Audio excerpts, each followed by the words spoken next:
स्वागत है दोस्तों। आज के मुख्य समाचार में आज देश और दुनिया से कई अहम और बड़ी खबर आ रही है। बात करेंगे हर खबर पर विस्तार से। मध्य प्रदेश में बीजेपी को फिर लगा बड़ा झटका। पिछड़ा वर्ग के शंकर महतो भाजपा छोड़ कांग्रेस में हुए शामिल। एक और बड़ी अपडेट, विपक्षी बैठक पर असदुद्दीन ओवैसी का तंज, कहा सच बोल देते हैं इसलिए नहीं बुलाया। वहीं अगली बड़ी खबर में आपको बताएंगे। मध्य प्रदेश के घोटालों पर कांग्रेस ने बनाई एमपी फाइल्स, पीएम को भेजेगी बीजेपी। सरकार में हुए घोटालों की सीरीज, इसी के साथ अगली बड़ी खबर में आपको बताएंगे। हरियाणा विधानसभा का चुनाव लड़ेगी भारतीय किसान यूनियन। भाजपा अध्यक्ष बोले मजबूत नीति करेंगे तैयार। तो चलिए देख लेते आज की पहली बड़ी खबर।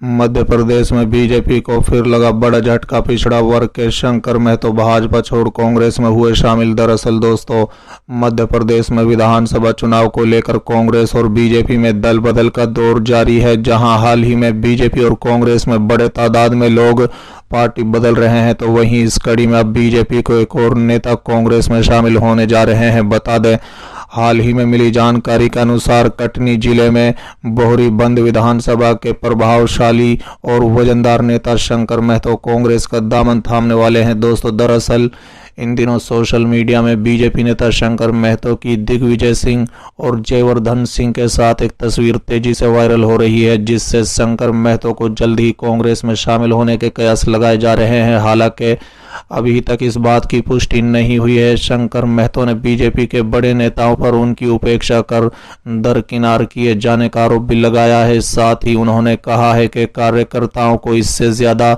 दुर्गति मैंने कभी नहीं देखी। बता दें, शंकर महतो लोधी समुदाय से ताल्लुक रखते हैं और केंद्र मंत्री प्रहलाद पटेल के करीबियों में उनकी गिनती होती है। शंकर महतो बोहरी बंद जनपद पंचायत का अध्यक्ष भी रह चुके हैं। इसके अलावा वो पूर्व मंडल अध्यक्ष और जिला उपाध्यक्ष भी रहे हैं।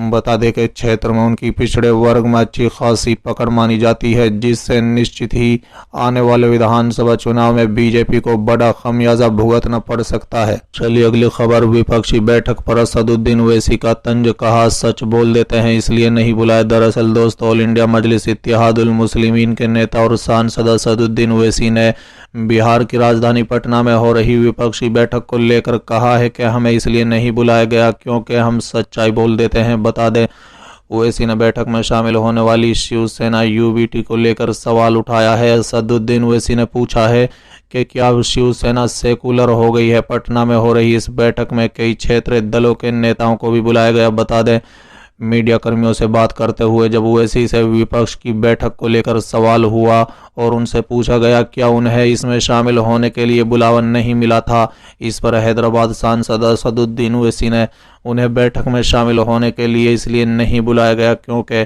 हम सच्चाई बोलेंगे। शिवसेना को बैठक में शामिल होने के लिए बुलाया गया, क्या वो अब एक सेकुलर पार्टी हो गई है। उनका कहना है कि विपक्ष के सबसे पहले अपना एजेंडा क्लियर करना चाहिए। बता दें, असदुद्दीन ओवैसी ने बिहार के मुख्यमंत्री नीतीश कुमार पर भी तीखा हमला बोला। उन्होंने कहा है कि नीतीश के क्षेत्र में मदरसों को जला दिया गया, लेकिन क्या उन्होंने कुछ किया। ओवैसी का कहना है कि नीतीश कुमार प्रधानमंत्री बनने का ख्वाब देख रहे हैं।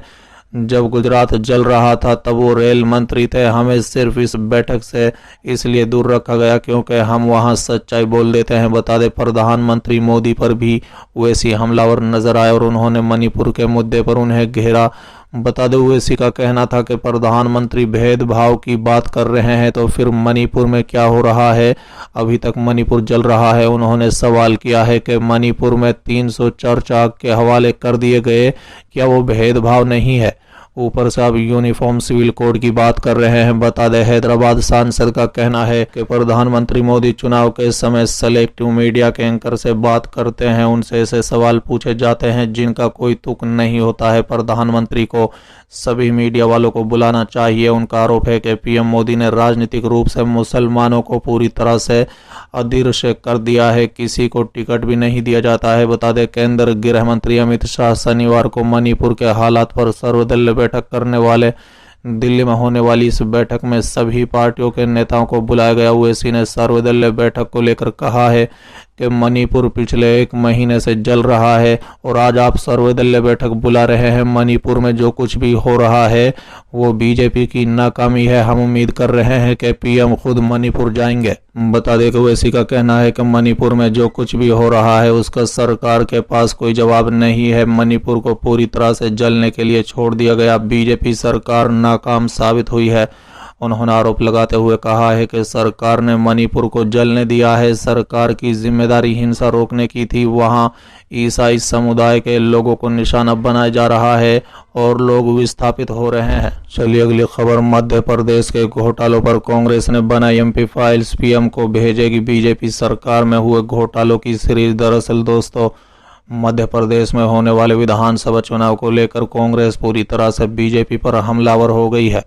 प्रदेश कांग्रेस ने मध्य प्रदेश में शिवराज सरकार में हुए घोटालों को लेकर एमपी फाइल्स नाम की एक वेब सीरीज तैयार की है। बता दें, इस वेब सीरीज की सीडी प्रधानमंत्री को भेजे जाने की बात कही जा रही है। पिछले दिनों कांग्रेस के राष्ट्रीय महासचिव प्रियंका गांधी का जबलपुर आना हुआ और उन्होंने यहां पर राज्य की बीजेपी सरकार के भ्रष्टाचार में लिपित करार दिया था। यहां तक का आरोप लगाया कि बीजेपी के 220 महीनों के शासनकाल में 225 घोटाले हुए हैं। राज्य की कांग्रेस इकाई ने इन्हीं 225 घोटालों पर वेब सीरीज तैयार की है। ये वेब सीरीज कांग्रेस के प्रदेश प्रवक्ताओं ने मिलकर तैयार की है। कांग्रेस से जुड़े सूत्रों का कहना है कि राज्य में लगभग 2 दशक से बीजेपी सत्ता रूठ है और इस दौरान उसने जनता से उनके लोक लुभाव वादे किए।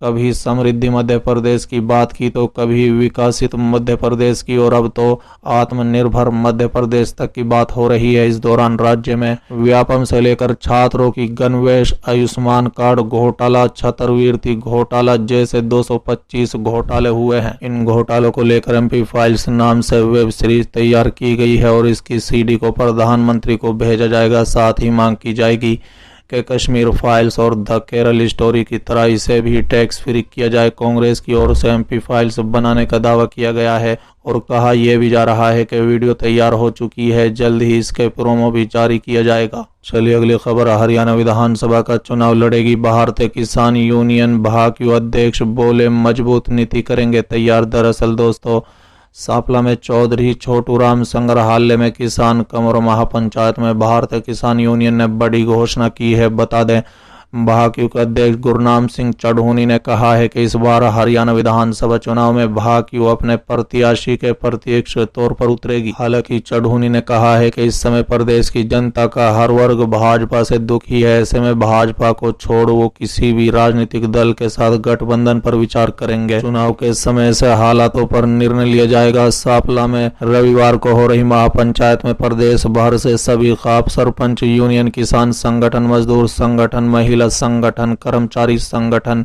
और अन्य संस्थाओं से जुड़े लोग शामिल हुए। बता दें, मंच पर जम्मू कश्मीर के पूर्व राज्यपाल सत्यपाल मलिक और अन्य भी मौजूद रहे। महापंचायत में सरकार को 3 मुद्दे पर आंदोलन का अल्टीमेट भी दिया गया।